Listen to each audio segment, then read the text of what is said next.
de esta unidad 1 viendo la introducción a la biología, ¿sí? En general.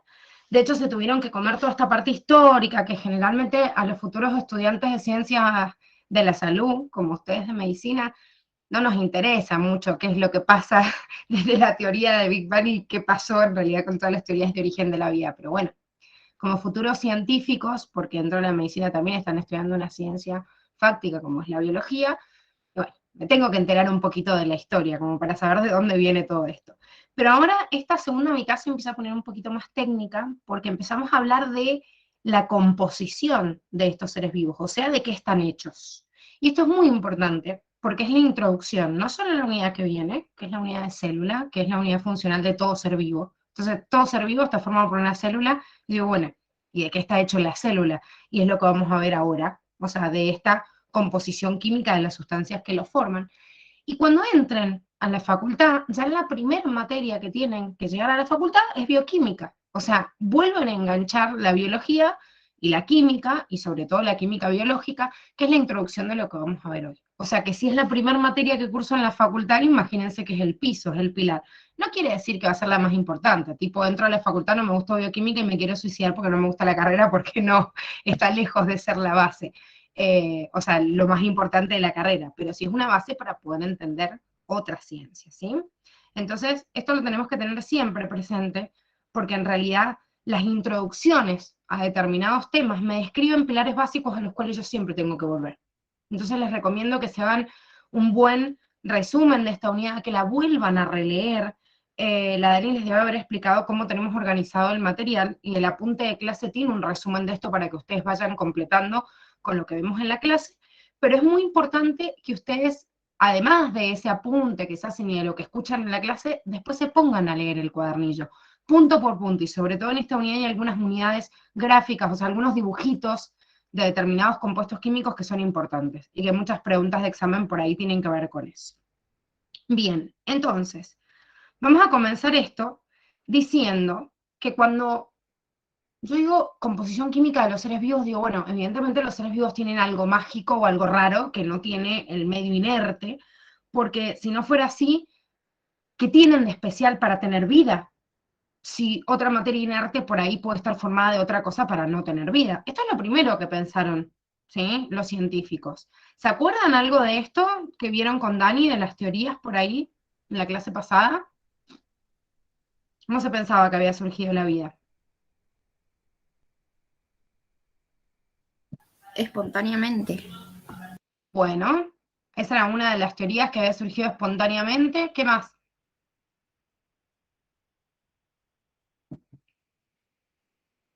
Que somos una creación de Dios. Bien, perfecto. Bueno, ahí tenemos la generación espontánea, el creacionismo, distintas teorías para explicar de dónde salen los seres vivos. ¿Qué más?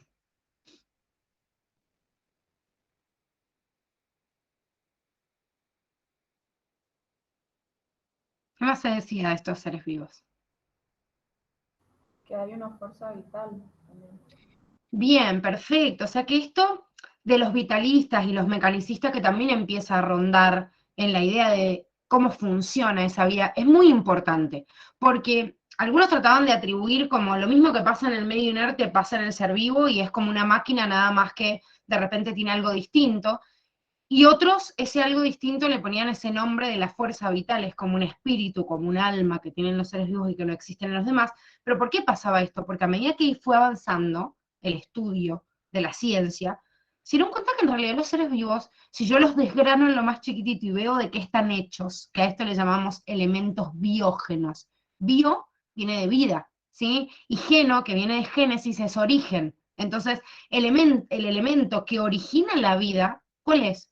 Y en realidad cuando se empezaron a hurgar en los elementos que formaban los seres vivos, eran los mismos que estaban en la materia inerte. Entonces uno dice, wow, pero entonces ¿cómo el ser vivo es ser vivo y lo otro es materia inerte si están formados por lo mismo? Entonces ahí cobran mucha importancia estos vitalistas diciendo, hay una fuerza vital, hay un alma, algo que no sé a qué atribuírselo, y algunos dicen, bueno, se genera espontáneamente, bueno, hay un Dios que lo crea, o sea, veo a ver de dónde sale, pero ese algo mágico que tiene el ser vivo no radica en lo que está hecho, que eso es lo importante del concepto de esta parte, o sea, del estudio de la materia viva, de qué está hecho esa materia viva que se encuentra en los seres vivos, que en realidad sus elementos están dispuestos de forma distinta, pero son los mismos que en el medio inerte. Y acá prestenle mucha atención. Cuando yo digo, forman parte de los seres vivos los mismos que están en la naturaleza, pero con una proporción completamente distinta, esto es fundamental. ¿Alguno sabe, por ejemplo, cuál es el elemento primario, o sea, el más importante que está en el núcleo de la Tierra? El núcleo de nuestro planeta.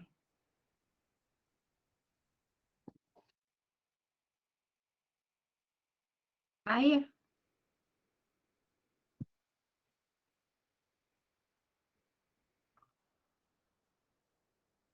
¿no? Bueno, hay elementos pesados, ¿sí? Metales pesados. Por ejemplo, hay mucho hierro concentrado en el núcleo, distinto a la concentración que hay en el magma o en la corteza. Esto por ahí sí lo han visto en la escuela. ¿Alguno sabe cuál es el gas más abundante en la atmósfera, en el aire que respiramos? Nitrógeno. Nitrógeno, ¿sí? El 78, casi 79% del aire que nosotros estamos respirando tiene nitrógeno. Y después del 20 al 21% es oxígeno, que es un gas esencial para nosotros. Esa es la composición de la atmósfera. La composición de la corteza terrestre es distinta, la composición de la cámara magmática, o sea, en el centro de la Tierra, es distinta, la composición que hay en el núcleo de la Tierra es distinta. Entonces, cuando nosotros hablamos de la composición de un ser vivo, estamos hablando de esos elementos, qué distribución o qué cantidad o qué porcentaje de ellos encontramos en los seres vivos. De acuerdo a esa cantidad, los dividimos en elementos primarios, secundarios y oligoelementos. Oligo significa algunos, entonces quiere decir que son elementos que hay en alguna concentración o en poquita concentración, a diferencia de los otros dos. Pero para que se den una idea en porcentaje, el 98%, o sea, no es un numerito menor, está formado por estos elementos que tenemos acá como primarios, ¿sí? 98%. El 2% restante prácticamente está formado por estos elementos secundarios.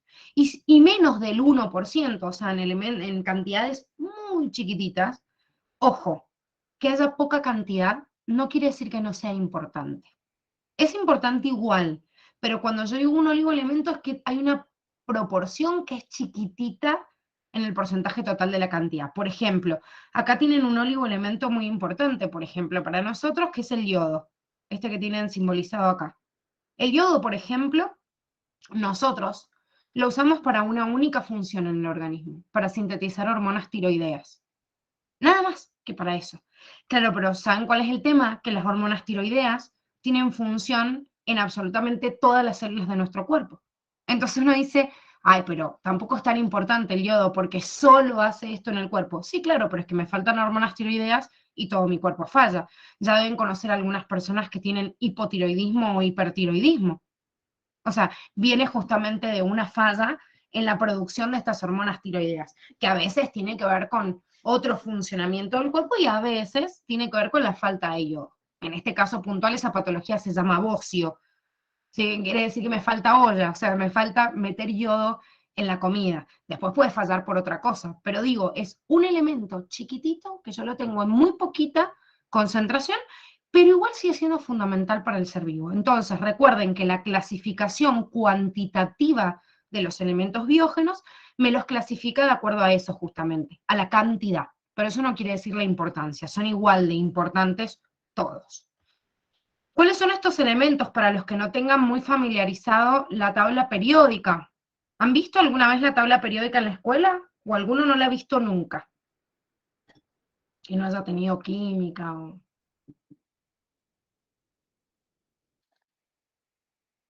Bien, sí la han visto, perfecto. Bueno, igual se van a, o sea, los que no la vieron igual se van a enterar en el pre de lo que es la tabla periódica y la van a usar prácticamente todos los días en química. Pero bueno, es importante que nos vayamos familiarizando y que vayamos ubicando esos elementos, ¿sí? Sobre todo los elementos que siempre usan porque estos son elementos importantes. ¿La O qué es?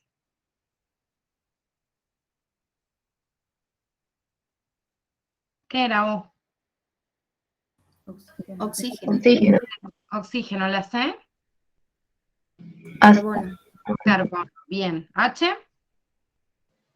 Hidrógeno. bien. N, Nitrógeno. Aire. Ca, Calcio. Calcio. calcio. ¿Y la P? Fósforo. Fósforo. Bien, perfecto. Para los que no tengan presente esto sin asustarse, es nada más sentarse a repasar o a estudiar un poquitito, ir volviendo a agarrar la tabla, familiarizándonos, digo, bueno, está el oxígeno, lo busco, veo dónde está el fósforo, dónde está el hidrógeno, o sea, ubiquen los elementos, porque lo van a usar tanto en química que en realidad está bueno que yo ya me vaya orientando en la tabla, sobre todo los que vamos a usar mucho más. En este caso, estos elementos son elementos que también se usan bastante, sobre todo los elementos primarios y secundarios en química, así que los van a ver a lo largo del año.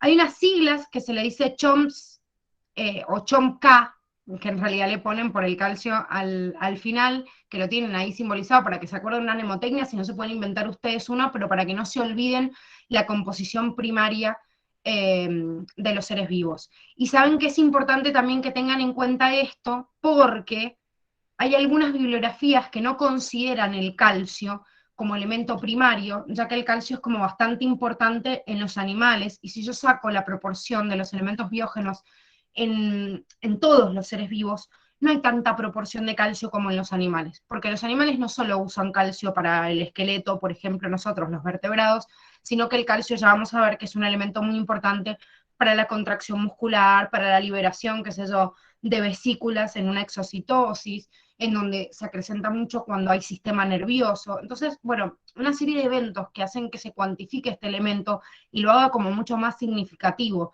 en un animal, por ahí no lo es en los otros grupos de seres vivos. Entonces hay algunos que cuantifican unas cantidades y otros otras. Esa es la realidad, ¿sí? Pero bueno, en este caso yo contaría ese calcio como elemento primario porque es la bibliografía que les pide la Facu. Sí, exacto, ahí está la sigla, ahí April la copió en el chat. Que sería como la sigla que acepta la bibliografía que ustedes van a tomar, porque es una mezcla de esto de Campbell y Riggi y Curti. Conclusión, le prestan bolilla nada más a lo que está en la bibliografía, que es de la forma en la que ustedes se los van a tomar en el examen de ingreso. Secundarios, que dijimos, ocupan prácticamente el 2% restante, que tienen potasio, azufre, que es lo que algunos consideran como primario al calcio no, así que ojo con esto, porque puede ser pregunta de examen cómo me lo mezclen. Recuerden que vamos a considerar el azufre secundario, el calcio primario, sodio, cloro, magnesio y hierro.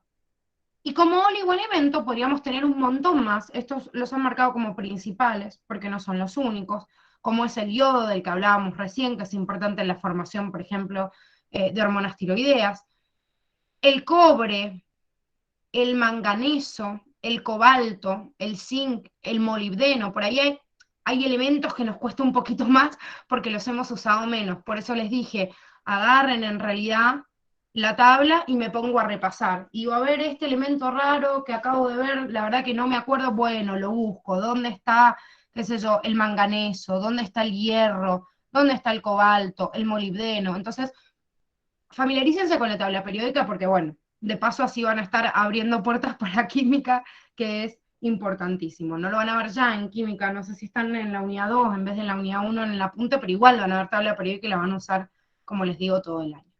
Bien, entonces, ¿qué hacen estos elementos? Estos elementos forman compuestos. Y estos compuestos han sido clasificados en lo que llamamos inorgánico y orgánico. La palabra inorgánico, o sea, como sin orgánico u orgánico, viene de organismo. O sea que en este debate eterno que también estuvieron viendo con la Dani la vez pasada y ver a estos, la diferencia entre los mecanicistas y entre los vitalistas, es decir, de qué están hechos o qué diferencia a un ser vivo de un medio inerte, trataron de buscar alguna explicación de elementos que tuvieran en los seres vivos y que no existieran en el medio. Entonces, era bastante difícil porque el elemento biógeno, que es lo que vimos recién, está en el medio inerte y también está en el ser vivo.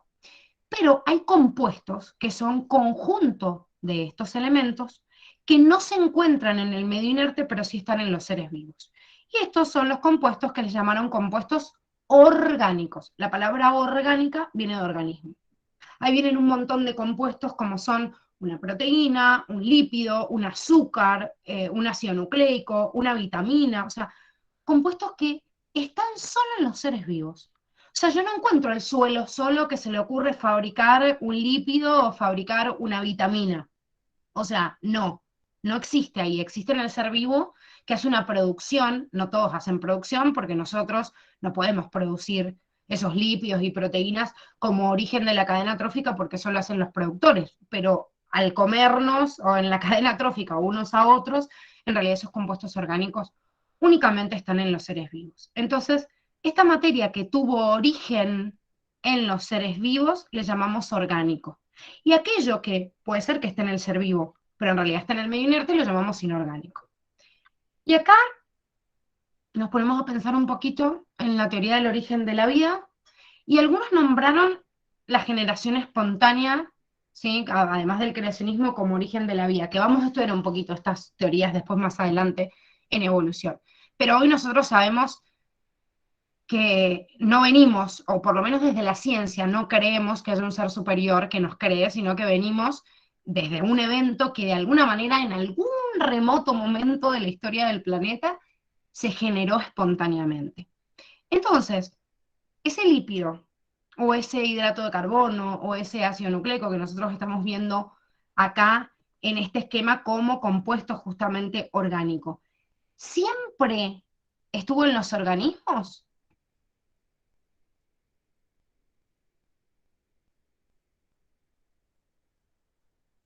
¿Qué opinan?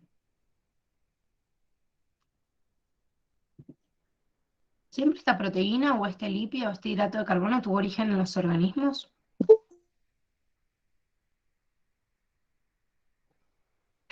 ¿Sí o no? ¿Qué se les ocurre? O sea, ¿de dónde yo sacaría el primer, o la explicación del primer ser vivo? ¿Dónde apareció? ¿Dónde apareció la primera bacteria? ¿A partir de qué?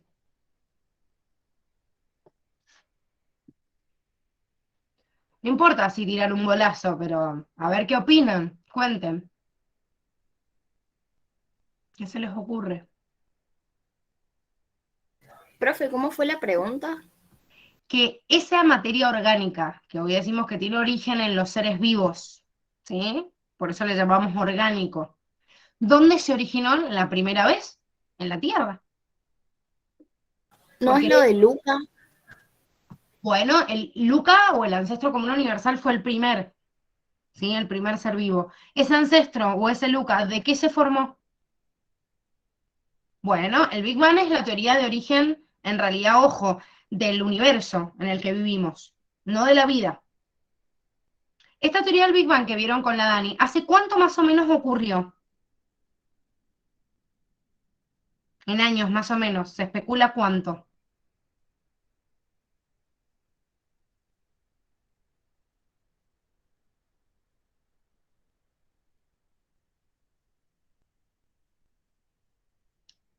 Ese es un dato que vieron en la clase pasada. ¿No se acuerdan? Bien, hace aproximadamente 4.600 millones de años, algunas bibliografías dicen 4.800 millones de años, y las primeras células tienen origen hace, algunos dicen 2.500 a 2.800 millones de años, o sea, estamos hablando 2.000 millones de años que en la Tierra no existía ningún ser vivo, ni siquiera este Luca, este ancestro común, o sea, esta primer bacteria. Pero esta primer bacteria se originó a través del ensamble de moléculas orgánicas, o sea, que la primer bacteria fue un ensamble de proteínas, de lípidos, de hidratos de carbono que se fueron fusionando, ¿sí? Del medio, y que esos lípidos, hidratos de carbono, proteínas, o sea, los primeros compuestos orgánicos se ensamblaron espontáneamente en el planeta y dieron origen a ese ser vivo. Después ese ser vivo se reproduce en otro y hoy sabemos que cualquier ser vivo no viene, digamos, del medio, viene de otro ser vivo. Pero ojo con esto, porque estamos viendo origen de la vida. Entonces, cuando yo veo origen de la vida, tengo que entender que dentro del origen, la primera vez, no pasó igual que las otras, porque por algo es el origen, ¿sí? Pero hoy en día, exceptuando esa primera vez, ese evento del primer ser vivo, hoy en día estos compuestos que nosotros llamamos orgánicos tienen origen en los organismos y estos inorgánicos se encuentran, obviamente, en los seres vivos, pero en realidad se encuentran también en el medio inerte. Entonces, dentro de estos compuestos inorgánicos vamos a encontrar como muy importante el agua. El agua forma parte aproximadamente del 65% del peso corporal de prácticamente todos los seres vivos. Es más, hay algunos que tienen un poco más. Nosotros, por ejemplo, tenemos entre 65 y 70% de nuestro peso corporal en agua, pero a ver, un tomate o alguna otra fruta que sea abundante en agua, como, qué sé yo, la sandía, el melón, pueden tener hasta 90-95% de su peso corporal en agua, ¿sí? El agua es fundamental, ¿sí? Es un elemento, un compuesto inorgánico formado por dos elementos biógenos, que son el hidrógeno y el oxígeno, que por eso los hace elementos primarios, porque imagínense que está en todos los seres vivos en un montón de porcentaje, y que forma un peso corporal importante, o sea, un porcentaje del peso corporal importante. Después tenemos sólidos minerales. ¿Qué son los sólidos minerales? Y todo lo que ande dando vuelta como mineral sólido de esos elementos que nombramos. Por ejemplo, el sodio, el cloruro, el potasio, algunas sales que se forman en el interior de nuestro cuerpo, por ejemplo, algunos fosfatos, algunos sulfatos, no sé, un cloruro de sodio, lo que fuera, ¿sí? Y entre medio de estos sólidos que son minerales y que son inorgánicos y el agua, tengo algunos otros compuestos inorgánicos que pueden estar disueltos dentro del organismo y tener alguna función específica. Por eso les dice disueltos en los líquidos corporales o componentes celulares para diferenciarlos en los que están dentro de los tejidos. Entonces, a veces los compuestos inorgánicos y los sólidos minerales que están dentro del elemento, digo, bueno, por ejemplo, el fosfato de calcio forma la hidroxiapatita que está dentro del hueso, ¿sí? O el condroitin sulfato, si bien tiene algunos compuestos orgánicos, tiene sulfato, que es también un ion inorgánico, y forman parte de este sólido mineral. Pero si yo después estos compuestos me los encuentro o algunos flotando en la sangre o en la linfa, los agrupo como en estos que están disueltos en los líquidos corporales. No importa, a ver, en cualquiera de los dos casos, estoy nombrando a todos los elementos que están solitos o formando compuestos como sales, disueltos en agua, formando dentro de los tejidos un cúmulo de ese elemento, pero que también estos compuestos están en el medio. Por eso los llamo inorgánicos, en el medio inerte. Dentro de los orgánicos, y son los que nos vamos a meter un poquito más ahora para clasificar, nos encontramos a los lípidos, que son sinónimo de grasas, ojo con esto, cuando les dicen grasas, también podríamos tomar como sinónimo la palabra lípidos. La verdad es que es una familia bastante extensa, digamos, eh, o sea, abundante de compuestos que no tienen a veces mucho que ver en su composición química, pero sí comparten algunas características, entonces por eso se los agrupa y se los reúne dentro del grupo de los lípidos, que ahora vamos a ver por qué están reunidos. Las proteínas, hidratos de carbono, que también es sinónimo de decirles carbohidratos, azúcares o glúcidos. Siempre la biología tiene esa particularidad, y esto tiene que ver un poco con la traducción, o sea, de repente hay un término que derivó del latín o viene del inglés y nosotros lo traducimos y existen mil nombres, que van a putear un poquito a lo largo del año diciendo, ¿por qué carajo esto se llama igual que esto y esto y esto y esto? Entonces me lo preguntan de otra forma y en realidad yo tengo que acordarme no solo del término y la definición, que ya es difícil, sino todos sus sinónimos. O sea, como me dice hidrato de carbón, me dice carbohidrato, me dice glúcido, me dice azúcar, es lo mismo. Bueno, nos va a pasar muchas veces con muchos términos que se nombran de distinta manera, pero en realidad quieren decir lo mismo dependiendo de la traducción que hicieron. Entonces siempre anótenselo y ténganlo en cuenta, porque de repente si yo me aprendí nada más el hidrato de carbono como hidrato de carbono, y lo fui viendo en la bibliografía así, después me encuentro una pregunta en un examen en donde me hice un glúcido, yo me quedo así cuadrado y qué mierda era un glúcido, y en realidad yo ya sé lo que era, nada más que lo había llamado de otra forma. Es una recomendación de acá en adelante, ¿sí? Porque les va a pasar con mucha terminología. Bueno, después tienen los ácidos nucleicos, que los ácidos nucleicos son grupos de compuestos orgánicos que llevan y traen información, de la cual la más importante y trascendental es el ADN, que contiene nuestra información genética en absolutamente todas nuestras células.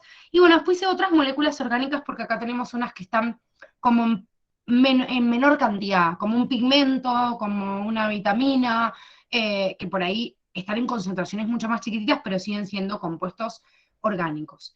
Cuando digo compuesto orgánicos, quiere decir que es un hidrocarburo y que está derivado de una cadena carbonada, que es justamente lo que me define a este compuesto orgánico, en la cual el protagonista, el centro, ¿sí? La estrella de la película en cualquier compuesto orgánico es el carbono.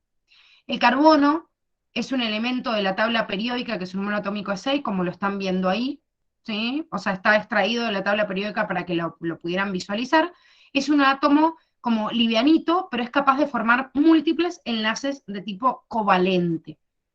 Que no se acuerda de esto, no se preocupen, porque van a volver a ver que es un enlace iónico, aunque es un enlace covalente en química.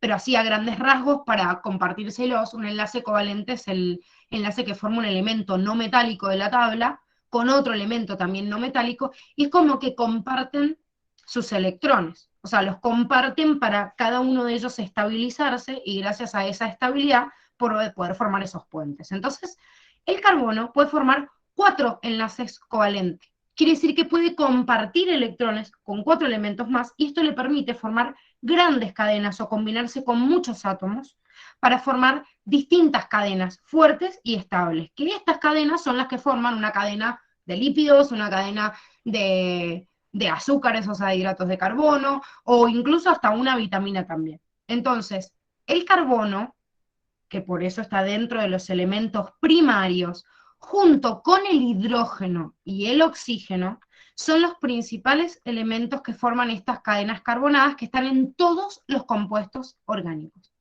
Entonces, me van a preguntar, pero entonces no hay carbono en el medio, o sea, en la materia inorgánica. Sí, chicos.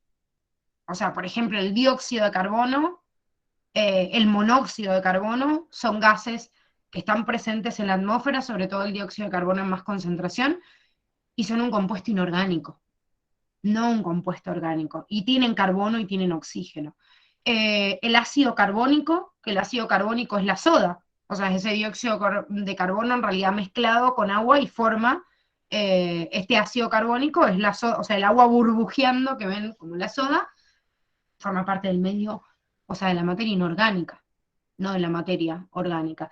Pero salvo estas excepciones del carbono formando algunos de estos compuestos inorgánicos, todos los otros compuestos que forma el carbono en sus cadenas carbonadas son compuestos orgánicos. Y son los que forman todos estos compuestos que nombramos recién y que ahora vamos a repasar, digamos, en su clasificación.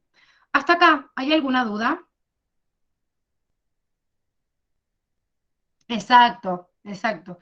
Les dicen por eso bebidas carbonatadas, porque burbujean este dióxido de carbono. Todas las bebidas con gas o gasificadas les dicen carbonatadas porque justamente le bombean dióxido de carbono. O sea, le meten y a presión el dióxido de carbono queda disuelto entre medio de la bebida. Por eso le llaman así. ¿Venimos bien hasta acá? ¿Sí? Bien. No tengan nunca vergüenza, chicos, de detener la clase, de preguntar, y si tienen que preguntar 1000 veces no hay ningún problema, porque estamos acá para aprender. Ninguna pregunta es estúpida. Si es estúpido estar pagando un pre y quedarse con dudas, ¿sí? Así que a perder la vergüenza desde el inicio, y si tienen alguna duda me preguntan. Yo les pregunto si tienen dudas y me detengo para poder visualizarlos, pero si no, cualquier cosa, cuando yo estoy hablando me detienen y listo, porque cuando yo estoy viendo el Power no veo el chat, entonces por ahí se me pierde si alguno me hace alguna pregunta. Así que si ven que los estoy ignorando es porque no los estoy leyendo. Prendan el micrófono y dicen, che, Gise, pará, porque no entendí un comino y hay que volverlo a ver, y no hay ningún problema. Bueno, entonces vamos a empezar con la clasificación de estos compuestos que vimos recién, además que vamos a ampliar un poquito más, o sea, la clasificación de los compuestos orgánicos. Dijimos que uno de ellos eran los hidratos de carbono. Hidratos de carbono, azúcares, carbohidratos o glúcidos, lo mismo, ¿sí? Sinónimos. Estos hidratos de carbono son la principal fuente de energía. Eso quiere decir que la principal función de ellos es brindarle energía a los seres vivos. Los seres vivos degradan hidratos de carbono y al degradarlos, romperlos, obtienen compuestos que les sirven para tener energía. Por eso los azúcares son los principales compuestos. Nosotros comemos siempre que nosotros comemos, el mayor porcentaje de lo que estamos comiendo son hidratos de carbono, ¿sí? Tiene que ser así, y más cuando los chicos, o sea, más cuando es un niño o un adolescente que está en pleno crecimiento, su principal fuente tienen que ser los hidratos de carbono. Lo que pasa que, ojo, hidrato de carbono no es comer caramelos y mandar, no sé, o sea, fuentes, digamos, de estos hidratos de carbono que no estén refinados y que no me sirvan para procesar o sacar lo mejor de ellos, y si no, todo el residuo que se termine convirtiendo en lípidos. Entonces, por ejemplo, el pan, por ejemplo, la avena o cualquier cereal que está siempre en la base de cualquier cadena alimentaria, está formado por hidratos de carbono. O sea, los hidratos de carbono no son solo lo dulce, ¿sí? Ojo con esto, porque, no sé, yo me como un fideo, el fideo no está dulce, o el pan, o la avena. Sin embargo, forman parte de la familia de los hidratos de carbono o azúcares, ¿sí? Aunque no es el azúcar de sabor dulce, sino el que forma justamente, que también está presente en el trigo, en un montón de otros cereales que me sirven para hacer un montón de alimentos. Ahora, los hidratos de carbono son una cadenita, una sucesión del elemento más chiquitito, o sea, como la pieza más pequeñita y que se puede ir formando algo más grande. Esto en química orgánica, esa pieza chiquitita, yo la llamo monómero. El prefijo mono significa uno. Entonces, yo tengo una pieza. El monómero, si se une de a dos, forma un dímero. Si se forma de a tres, un trímero, un tetrámero, y así sucesivamente, hasta formar una cadenita, ¿sí?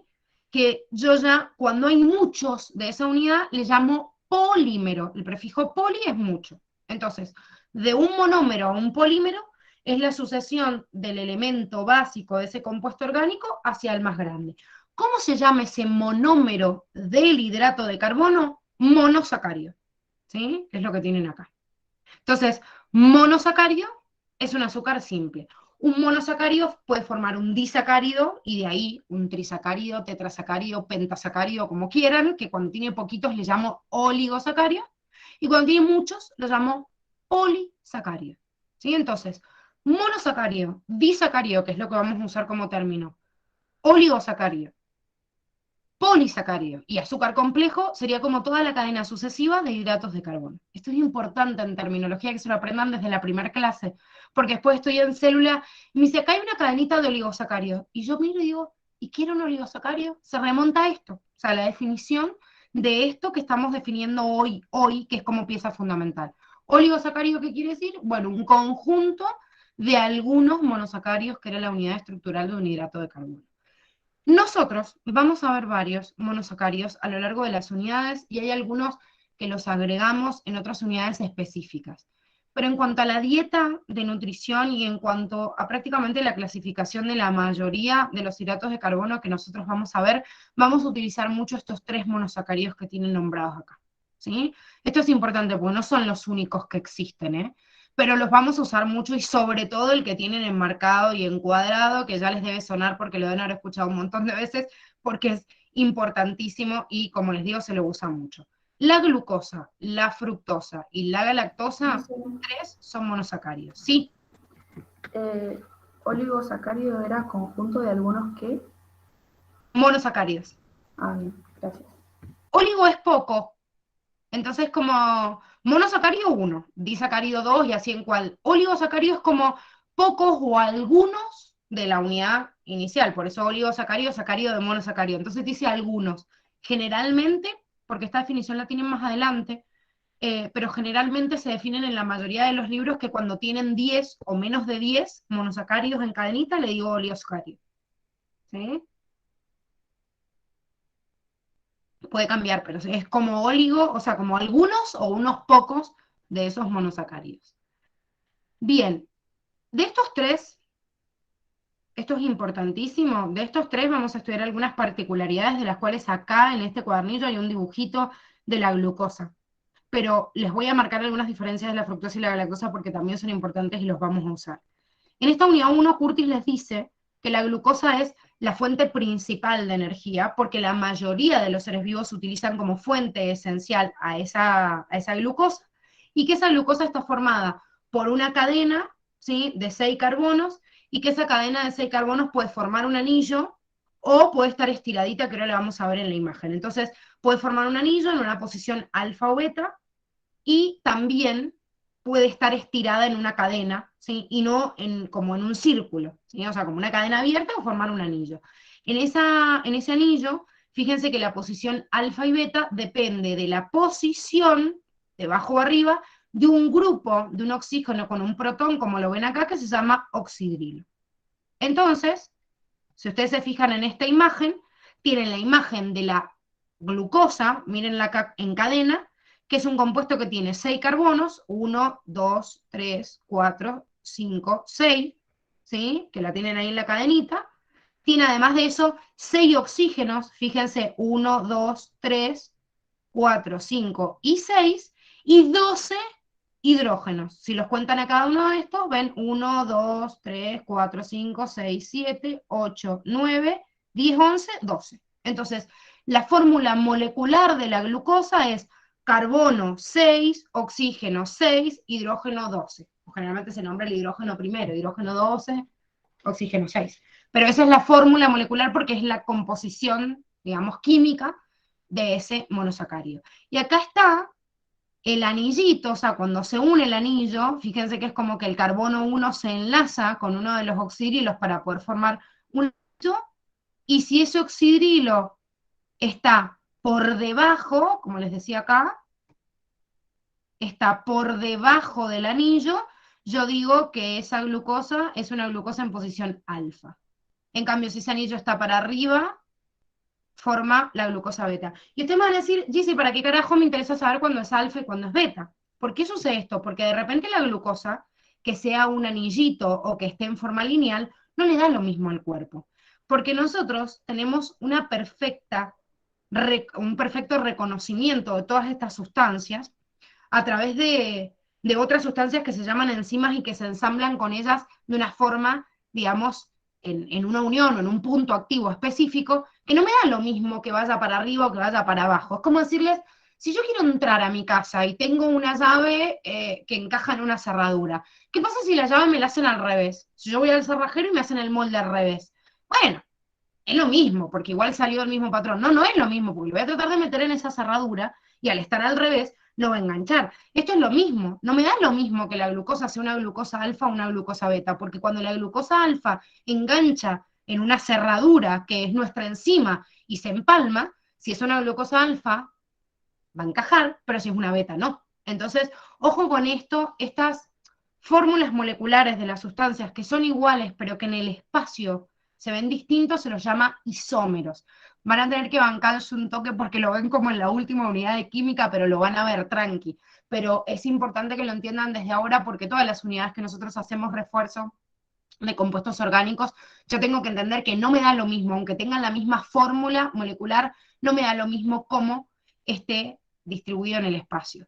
Y dicho esto, y presentándoles que es un isómero, porque es muy importante, la glucosa, ¿sí? Que además de tener una distinta, digamos, forma en el espacio, tiene la misma fórmula molecular que la fructosa y que la galactosa. Eso quiere decir que si yo les digo carbono 6, hidrógeno 12 y oxígeno 6, que es la fórmula que les acabo de dar de la glucosa, también es la fórmula de la fructosa y también es la fórmula de la galactosa. Entonces, ojo con esto, porque estos azúcares que tienen 6 carbonos, y por eso después más adelante lo vamos a llamar hexosa, que se le llama así un azúcar de 6 carbonos, la fructosa, la galactosa o la glucosa son todas hexosas, todas tienen la misma composición, la misma fórmula molecular, nada más que en el espacio no son nada que ver. De hecho, la fructosa tiene un anillo que es un pentámero, o sea, con 5 puntas, en vez de esta glucosa que tenía 1,6. ¿Sí? Que ojo, no son los 6 carbonos que tiene, porque fíjense que acá hay un oxígeno. De hecho, el sexto carbono de la glucosa queda como por afuera de la cadenita, ¿sí? Pero es un hexámero. En cambio, en la fructosa se forma una estructura, un anillo que es un pentámero. En la galactosa no, es un hexámero como la glucosa. Entonces, ojo, que una cosa es la fórmula y otra cosa es cómo se disponga. Entonces, por ejemplo, acá tienen el ejemplo de una fructosa para que también lo vean gráficamente, que se está uniendo con una glucosa para formar uno de los disacáridos más. Disacárido dijimos que era dos monosacáridos unidos entre sí, que es la sacarosa. ¿Qué otros disacáridos vamos a ver importantes? La lactosa y la maltosa. En este caso, la sacarosa, que es la unión de una glucosa y una fructosa, es el principal compuesto que se encuentra para transportar azúcar en las plantas. ¿Sí? Por eso cuando yo hablo del azúcar de mesa, el que sacan de la caña de azúcar, o sea, de las plantas, lo sacan justamente de los vegetales. La fructosa solita como monosacario está por ahí en muchas frutas, ¿sí? Pero la sacarosa es el azúcar de mesa, el que sacamos de la caña de azúcar y el que disolvemos en el café, en el té, lo que sea. Fíjense, esta glucosa que tienen acá, como al unirse con esta fructosa, ven que de este oxidrilo se deshidrata, ¿sí? Está perdiendo agua, y se fusionan entre sí formando esta unión que ven acá. Esto se le llama una reacción de condensación, en la cual voy a producir un disacárido eliminando una molécula de agua. Deshidrato a los dos compuestos y forman un enlace entre ellos y forman el compuesto y liberan agua. ¿Se entiende?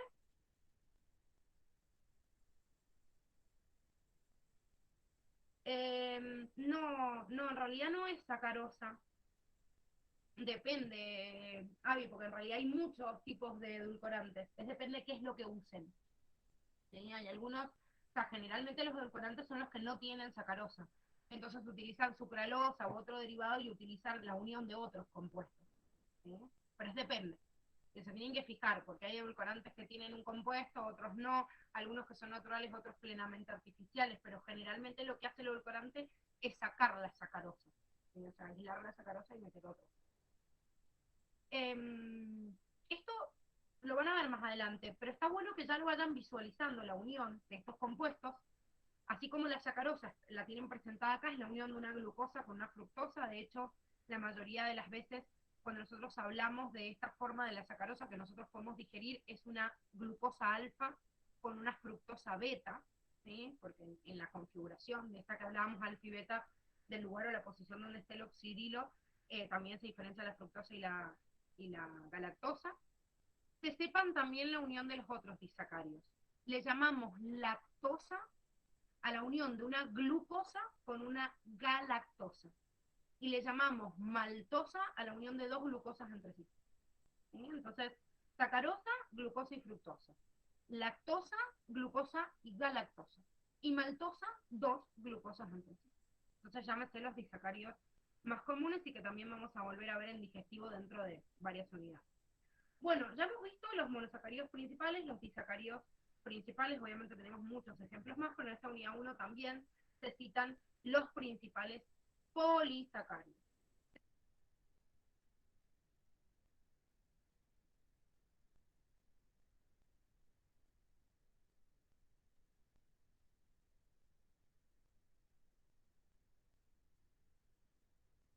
Sí, ya no se escucha.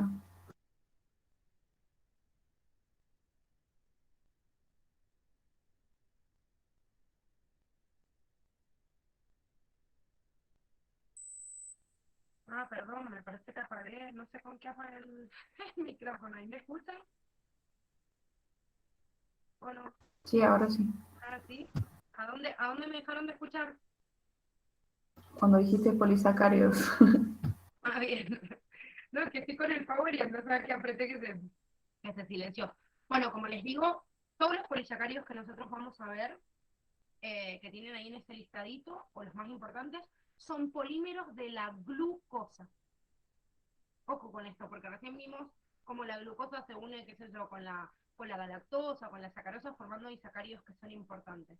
Pero estos polisacáridos que ven ahí en esa lista, el almidón, el glucógeno, la quitina, la celulosa, que los vamos a escuchar un montón, los vamos a leer en un montón de unidades y los vamos a escuchar en un montón de clases, son polímeros de la glucosa. O sea, cadenitas de glucosas entre sí, glucosa, glucosa, glucosa, y que pueden sacar ramas paralelas. Ojo con esto, es muy importante y anótenselo grande, porque después se los preguntan y se quedan colgados en la primera unidad. Polímeros de la glucosa significa que el único monosacárido que se une cadena, cadena, cadena, es la glucosa. ¿Cuál es la diferencia por ahí? Sí, entre estos que es importante, que la quitina es un polisacárido también nitrógenado. Quiere decir que además de tener un montón de glucosas unidas entre sí, tiene nitrógeno. ¿Sí? El nitrógeno generalmente no está en los hidratos de carbono. Los hidratos de carbono son uniones de carbono con hidrógeno y oxígeno, nada más. Pero esta quitina tiene además nitrógeno. La quitina es un compuesto duro y resistente que está en el exoesqueleto, no en la pared celular, en el exoesqueleto de los artrópodos y también está en la pared de los hongos.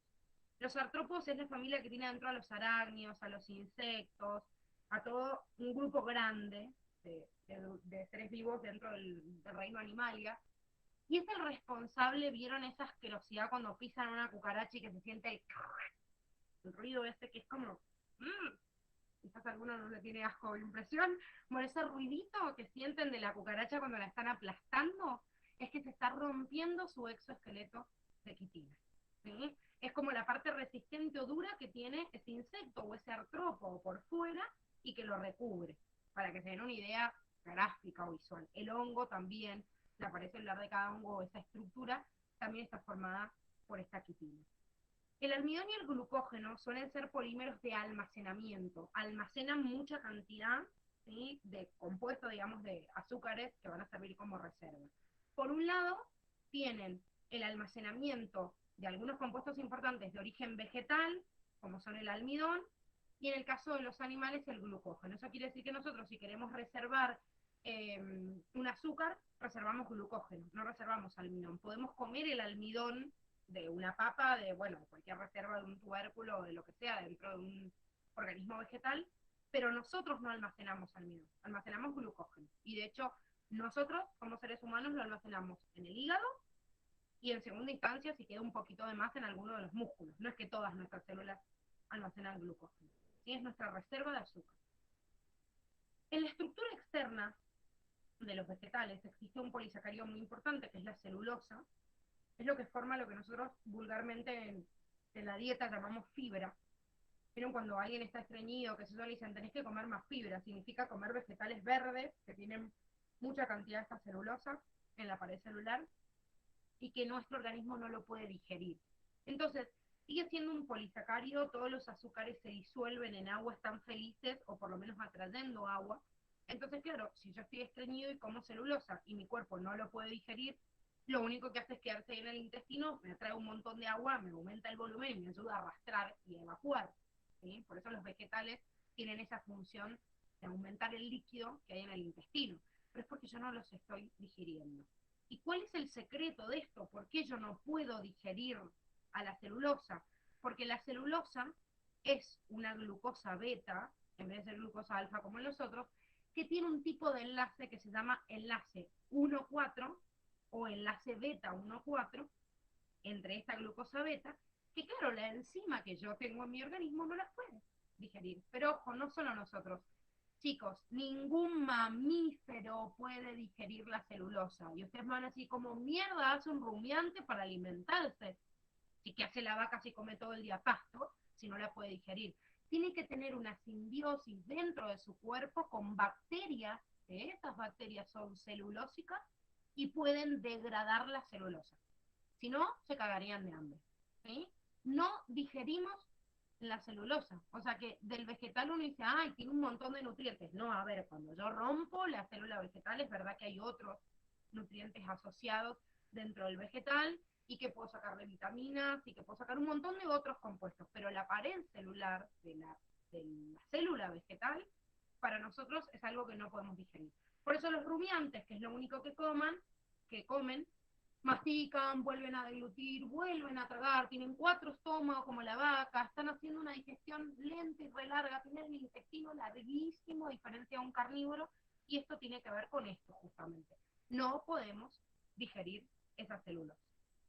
Bien, este azúcar o este polisacárido, cuando tiene muchas cadenas, como dijimos recién, o la longitud de esa cadena, por ahí lo llamamos azúcar complejo, y puede unirse de forma covalente a una proteína o un lípido. O sea que acá hay dos términos importantes. La palabra glucoproteína significa la unión de este glúcido con una proteína, y la unión de este glúcido con un lípido se lo llama glucolípido.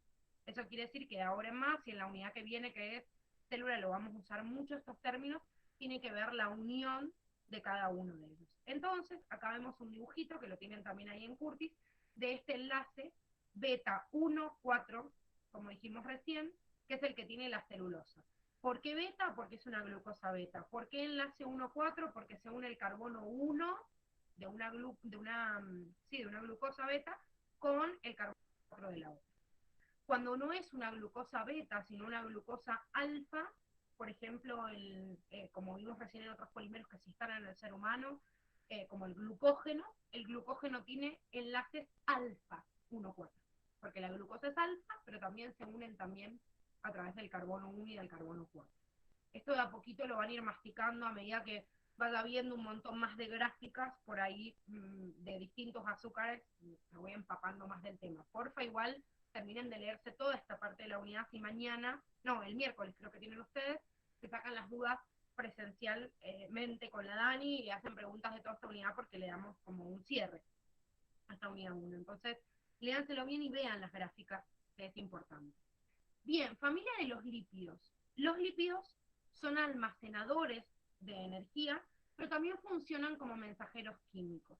Entonces, tienen distintas funciones y acá el Curtis les resalta las principales nada más. Pero algo que no les nombra acá como función principal y es fundamental, es que también tienen funciones estructurales, ya que hay un lípido muy importante que forma la estructura de todas nuestras membranas, de todas nuestras células, que también lo vemos en la unidad que viene, y que es una molécula que deriva de un triglicérido. La palabra triglicérido, como les dice el nombre, tri de 3, son 3 ácidos grasos unidos con una molécula, que es un alcohol, que se llama glicerol. 3 ácidos grasos y un glicerol, triglicérido. Entonces, estos 3 ácidos grasos unidos a una cadena de glicerol, puede ser que sean una cadenita carbonada, un carbono unido a lo largo del otro con enlaces simples, y es lo que nosotros llamamos ácidos grasos saturados, y se ven así, como una cadenita recta, o puede ser que sean no saturados, y significa que existen enlaces dobles o triples, como estamos viendo acá. Vieron que yo les dije que el carbono tiene posibilidades de formar 4 uniones, o sea, 4 bracitos. Bueno, cuando cada uno de esos brazos lo ocupa con alguien distinto, digo que es un enlace simple. Ahora, si con el carbón de al lado utiliza 2 bracitos con él, se agarra como de las manos con los dos y después utiliza los otros 2 para otra cosa, yo digo que ese ácido graso es insaturado o no saturado. Y es importante esta clasificación que estamos viendo acá porque las membranas biológicas, el estar saturado o insaturado le permite a la membrana que se mueva más fácil o no. Entonces, ¿ven? Acá ven un ácido graso que no está saturado, que se representa así, entre un enlace simple y otro insaturado o no saturado, que es cuando forma un doble enlace que se está simbolizando acá. Entonces en ese punto es como que se quiebra la patita del ácido graso y puede como bailar más fácil, ¿sí? Un triglicérido es la unión de 3 ácidos grasos con un glicerol, que es un alcohol. Y este triglicérido le da origen a una molécula muy importante que se llama fosfolípido, que pierde uno de estos ácidos grasos, o sea, una de estas 3 patitas, y se une con un compuesto inorgánico que se llama grupo fosfato. Este grupo fosfato acá, con el glicerol, que es esta molécula que están viendo acá, y los 2 ácidos grasos, forman esta estructura que se llama fosfolípido.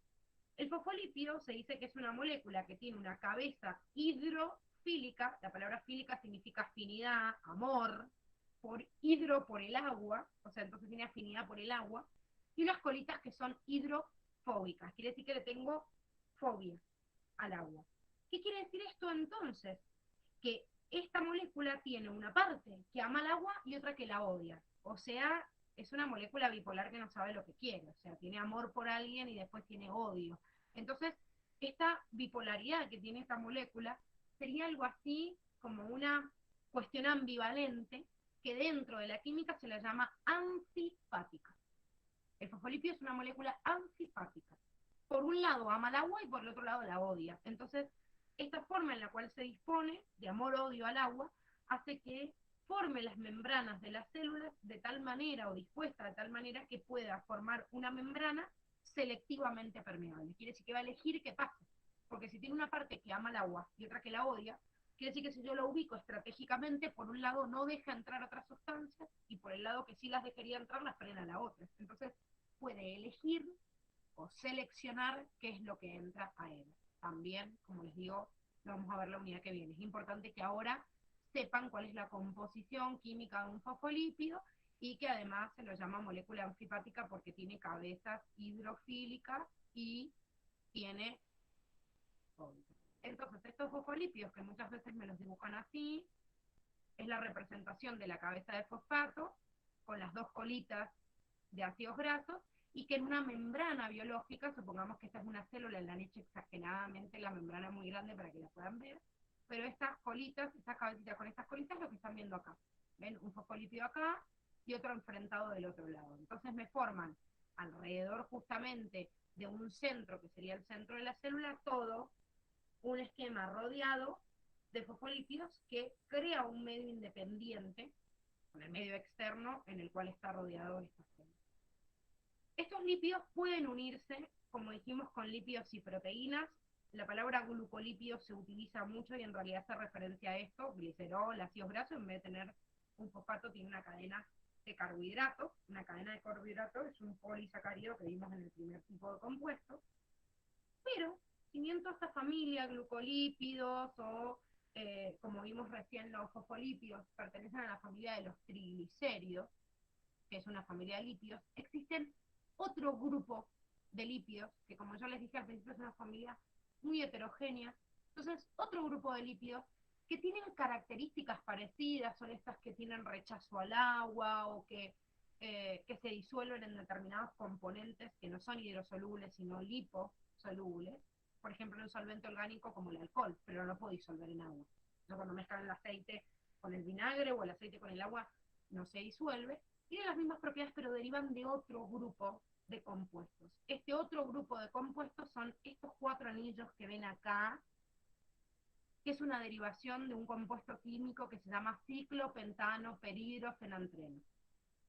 El colesterol deriva del ciclopentano peridrofenantreno, y no solo el colesterol, sino toda la familia de un grupo de lípidos, además de los triglicéridos, que se llaman esteroides.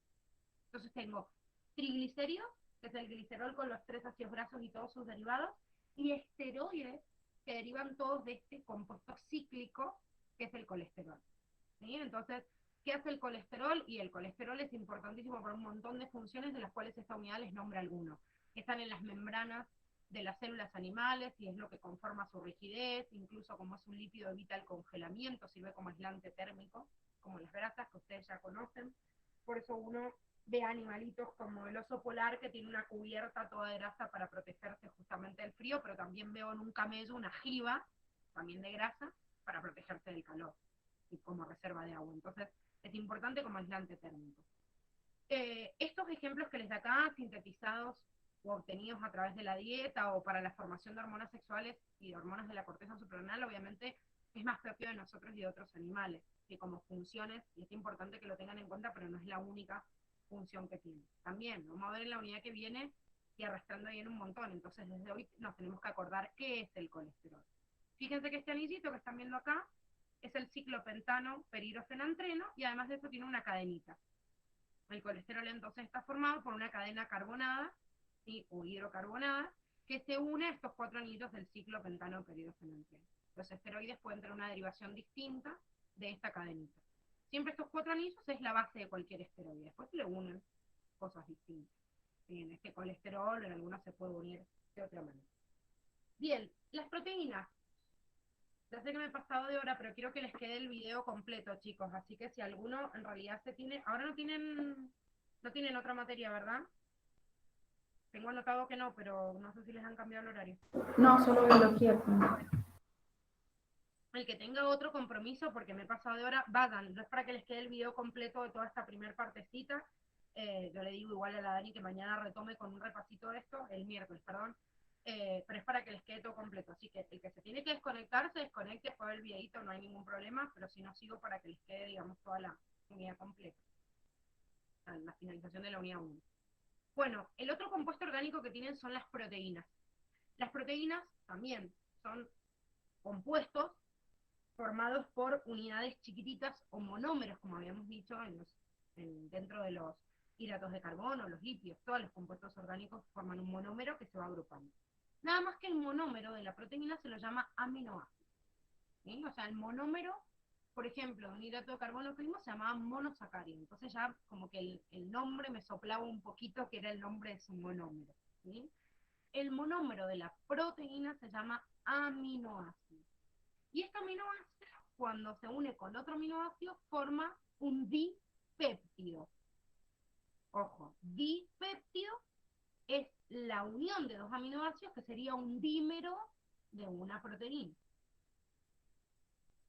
Parece todo un trabalengua, así que yo les pido, porfa, que después cuando se hagan un esquema general y a ver qué es un monómero, qué es un dímero y se hagan una esquemita general, repasen de cada uno de los compuestos estos, vuelvan a ver el video de la clase y van a ver para entonces en la proteína voy de aminoácido, dipéptido, tripéptido, oligopéptido, polipéptido, hasta llegar a una proteína compleja y cómo le voy a llamar dentro, por ejemplo, de una proteína o dentro de un lípido, en el cual al ser una familia más heterogénea, a veces no me voy a encontrar como unidad estructural algunas homogéneas justamente, porque recién dijimos el triglicérido como está formado por 3 ácidos grasos y un glicerol.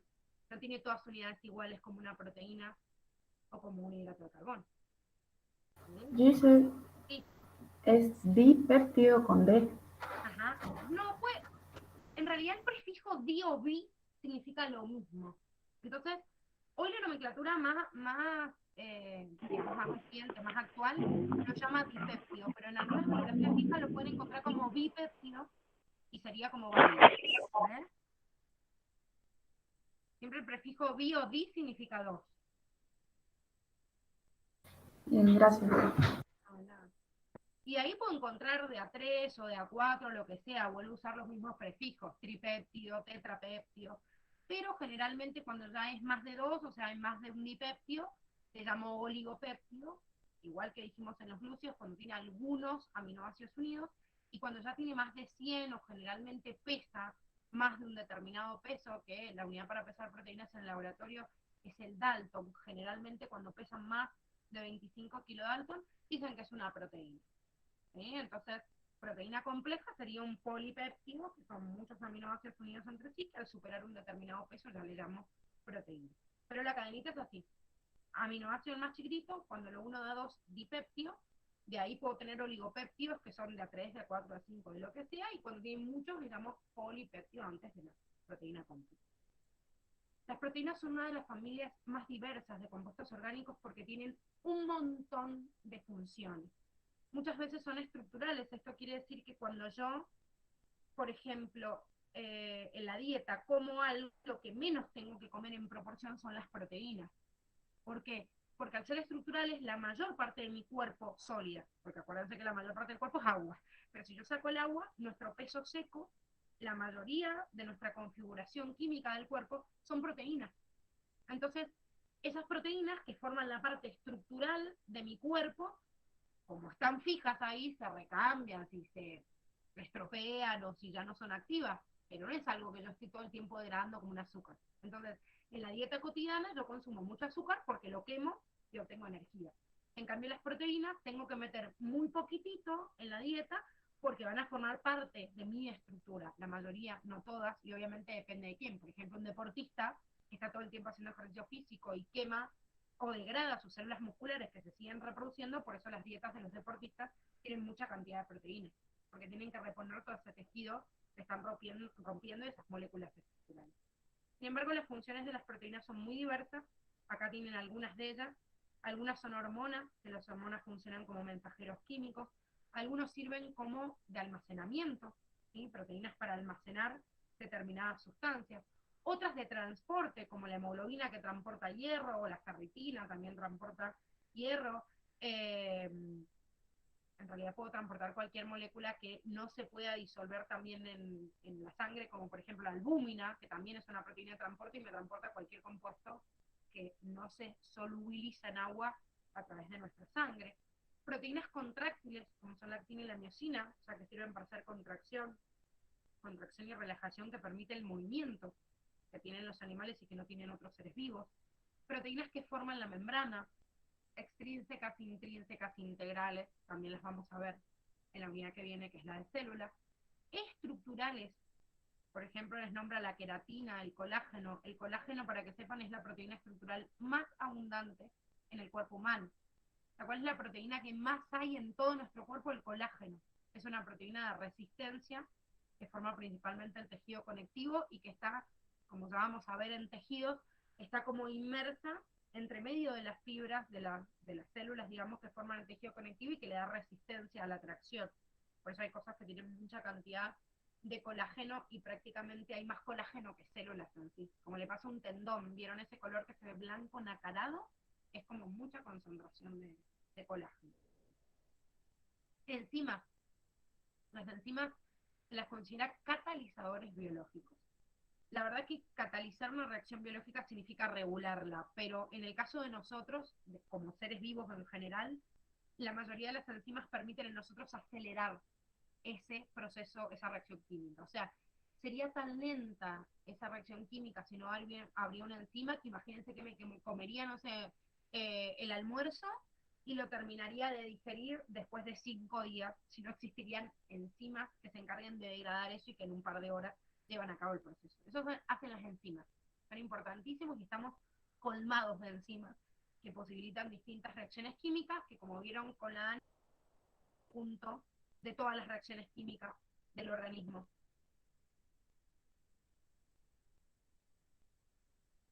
Dentro de las manifestaciones vitales.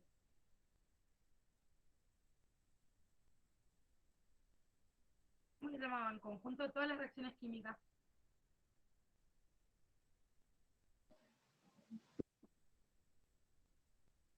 No es el metabolismo. ¿Qué, Lori? Perdón, no te escuché. No es el metabolismo. Bien, perfecto, el metabolismo, ¿sí? Entonces, el metabolismo, que tenemos una unidad, la unidad 4 se llama metabolismo, es todo metabolismo. Vemos todas estas enzimas que son fundamentales para llevar a cabo este grupo o este conjunto de reacciones químicas. Entonces, todas las reacciones químicas del organismo son catalizadas por una determinada enzima, ¿sí? Acá tienen un ejemplo entonces de la estructura de un aminoácido, ¿sí? El aminoácido se lo llama así porque tiene un extremo amino, que es el que se ve acá en amarillo, y un extremo formado con un grupo carboxilo, que como ustedes van a ver en química, es el que forma los ácidos orgánicos. Entonces, acá donde está la R, quiere decir que puede haber distintas estructuras. R significa radical de los distintos aminoácidos que hay, que son 20, y que los vamos a ver también dentro de biología en la unidad 5, pero todos los aminoácidos responden a esto. Tienen un extremo amino y otro extremo carboxilo, que es el extremo ácido, por eso se los llama aminoácido. Todo aminoácido une su extremo ácido con su grupo amino a través de un proceso de condensación, como se unían los monosacáridos entre sí, sacan una molécula de agua y forman esta estructura de unión. Entonces, un aminoácido con el otro, a través de la condensación y degradando agua, forman un dipéptido. Esto es igual que en los azúcares. Había un monosacárido y otro, y a través de la reacción de condensación formaba un disacárido, y ahí la cadenita. Lo mismo en la unión o en la forma de esta estructura de la proteína. Estas enzimas, que son el grupo de proteínas que forman como, digamos, proteínas muy específicas en los seres vivos y que son muy importantes, léanse este cuadrito que tienen en el cuadernillo, porque les habla de algunas características básicas de estas enzimas que son fundamentales, cosa que respondan a una temperatura, un pH óptimo, quiere decir que no es lo mismo que en el organismo haya una temperatura u otra, sino que hay determinadas temperaturas que inactivan una enzima e imposibilitan una reacción química. Entonces, estas enzimas son altamente específicas y es lo que garantiza que se lleven a cabo las reacciones químicas normales que ocurren en todo ser vivo. Las proteínas, y esto es muy importante, y lo van a repasar en otras unidades, pero es muy importante que se lo aprendan desde acá, cómo después van a formar en realidad una proteína compleja, esta cadenita de polipéptidos, se van agrupando en un tipo de estructura que se lo llama primaria, secundaria, terciaria y cuaternaria. Le damos estructura primaria a la unión de un aminoácido con otro, como vimos recién, a través de enlaces peptídicos, y forman una cadena. Pero las cadenitas de aminoácidos no son lo que forman una proteína, porque las proteínas tienen una estructura tridimensional en el cuerpo. Entonces, no me la puedo formar por la cadenita nada más. Sino que esa cadenita se empieza a plegar y tiene una determinada forma para darle la proteína final que va a cumplir la función, qué sé yo, de transporte o regular un determinado compuesto como una enzima, lo que sea. Entonces, la cadenita le llamo estructura primaria y es la unión de un aminoácido con otro. ¿Qué hace esa cadena? Después se empieza a plegar y forma dos estructuras distintas que sería la estructura secundaria. Una se la llama hélice alfa, o sea, la cadenita se pliega y forma así como una de estas escaleras helicoidales, o se pliega de tal manera con otras cadenas para formar como una lámina, como si fuera un papel trozado, que por eso le llaman hoja plegada beta. Cualquiera de los dos tipos de plegamiento secundario de las proteínas se hacen a través de un tipo de unión química que no es el enlace peptídico de la primaria, sino un enlace que se lo llama puente hidrógeno, que también lo van a ver en química. Una vez que esta estructura en hélice alfa o lámina plegada vuelve a formar otra interacción entre los mismos radicales de ese enlace, forma una estructura terciaria en forma de globito, que se lo llama estructura globular, o en forma de fideo, que sería fibrilar. Esas son estructuras terciarias de las proteínas. Y lo último es que esa cadena globular o fibrilar se una con otro elemento, más de una cadena polipeptídica, y forma una proteína compleja en su estructura cuaternaria. No todas las proteínas tienen estructura cuaternaria, algunas solo llegan hasta la terciaria. Pero la estructura cuaternaria le permite la unión con otros compuestos. Por ejemplo, la hemoglobina, que es una proteína muy importante porque transporta el oxígeno en nosotros a través de la sangre, es una proteína cuaternaria que tiene 4 cadenas terciarias, que son como 4 pelotitas, o sea, estructura globular, y en el medio tiene un átomo de hierro. Entonces es una metaloproteína con estructura cuaternaria que tiene hierro y las 4 cadenitas polipeptídicas de la estructura terciaria formando, digamos, esta estructura final. ¿Sí? Entonces, acá en este esquema del Curtis tienen un ejemplo de la hélice alfa, de la lámina en beta. Acá les forma una estructura terciaria globular, uno lo ve y dice, esto no tiene mucha forma de glóbulos, pero bueno, la globular se ve más redondeada que la fibrilar, que se va a ver espiral, y la estructura cuaternaria une varias de estas cadenas con otros elementos. Por ejemplo, estos puntitos que se ven acá amarillo me están mostrando o incluyendo otro elemento externo para que yo pueda visualizar que se pueden enlazar a través de esta estructura terciaria. Bien, por último, los ácidos nucleicos están formados por unidades estructurales que se llaman nucleótidos. Los nucleótidos son aquellos monómeros de un ácido nucleico que están formados por 3 estructuras: un grupo fosfato, una pentosa, que significa un azúcar de 5 carbonos, y una base nitrogenada.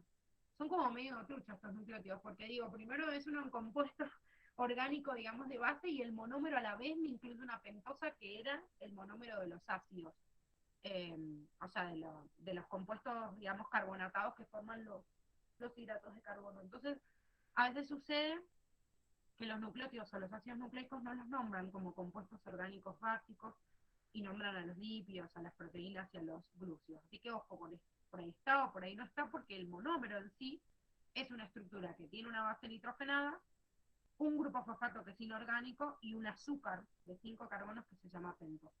Pero es muy importante porque estos nucleótidos forman las 2 moléculas que transportan información genética en los seres vivos, que son fundamentales, el ADN y el ARN. Y además, un nucleótido de estos forma una molécula que se encarga del transporte de energía y es fundamental, que es el ATP, ¿sí? Que es un tipo de este nucleótido. Acá tienen el dibujo de un nucleótido.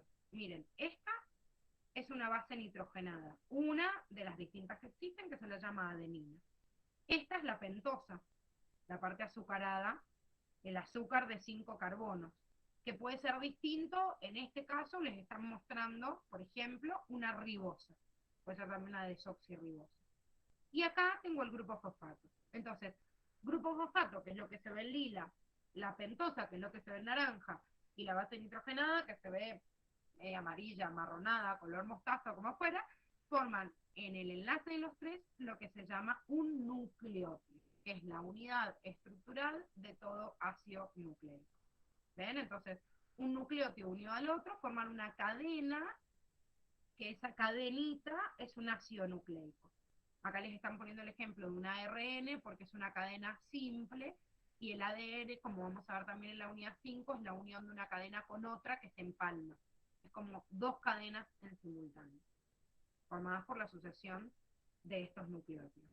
Uno de los nucleótidos del ARN, formado por el azúcar ribosa y que contiene adenina, puede enlazar más de un fosfato. Fíjense que sin estos dos que están viendo acá, este fosfato solito con esto, me estaba formando lo que nombrábamos como monosacárido, pero como nucleótido, perdón. Pero si yo a este azúcar que tiene un fosfato le uno otros fosfatos más, acá en este caso va a tener 3 fosfatos, por eso se simboliza con esta T que ven acá, trifosfato de adenosina.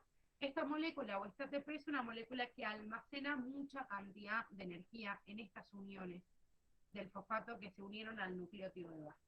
Entonces, sumarle esos fosfatos tienen contenidas en esa unión alrededor de 7 kilocalorías, que es el equivalente energético de un ATP, y que en realidad cada vez que se degrade yo voy a liberar con esa energía para cualquier otra reacción química y poder volverlo a formar y deformar. Es como la moneda corriente.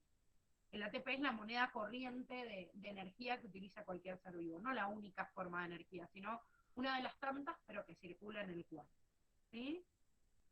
Yo sé que deben estar como bastante mareados de tanta info, sobre todo los que no han escuchado nunca qué es una proteína o qué es un glúcido, mucha nomenclatura. Pero a medida que uno va leyendo y que va repasando con la clase, se va estabilizando esto. Entonces, les pido, por favor, que se sienten. Eso de mañana hacemos el TP, no ignórenlo, porque ustedes mañana no tienen clase. Ya no se preocupen que el TP lo vamos a poner, lo vamos a determinar en base a lo que la Dani les avise en la presencialidad, pero bueno, seguramente van a hacer el TP el miércoles. No sé si el viernes les dijo algo o no. ¿No? ¿Se me quedaron dormidas? ¿Hola?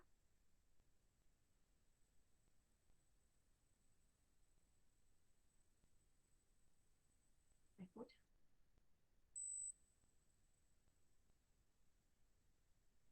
¿Me escuchan? Sí, se escucha. Yo dije, se quedaron todos mudos y no veía el micrófono que se aumentaba, dije, chao, se murió el sonido. Bueno, no sé si la Dani les dijo algo el viernes del TP, si no se los pasan por un mensajito, pero seguramente esta semana hacen el TP para fijar esta unidad y empezar con la siguiente, pero porfa, les pido que se sienten a leer bien en detallito todo y que marquen todos los ejemplos porque todos son importantes. Y después de leerlos, digo, no entiendo nada de esto, porque hay mucha terminología química, lo pueden repasar junto con el TP y que lo vayan repasando después unidad por unidad, chicos, porque lo vamos a usar un montón esta nomenclatura y vamos a ir agregando más ejemplos a esta clasificación de las moléculas orgánicas. ¿Alguna pregunta o duda de esto que hemos visto hoy?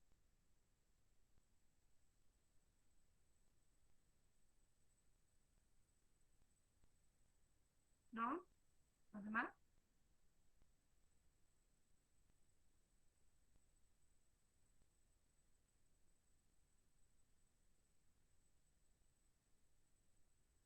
Bien, la Lori, ¿ves? Ya aprendió cómo tiene que decir sí. Bueno, chicos, entonces nos encontramos la semana que viene. Ya les voy a haber explicado la Dani, pero ustedes tienen el 75% de las clases con ella y conmigo tienen el 25%. Entonces, a mí me van a ver únicamente los lunes. Vamos a ir haciendo la parte virtual que quede registro y después toda la otra parte presencial y virtual la tienen con la Dani. Así que igual no se preocupen que nosotros estamos sincronizadas, así que el trabajo que nosotros vamos haciendo lo vamos mancomunando en la comisión y volvemos a retomar lo que han visto con la otra. Les dejo un beso grande y nos vemos la semana que viene. Gracias. Chao.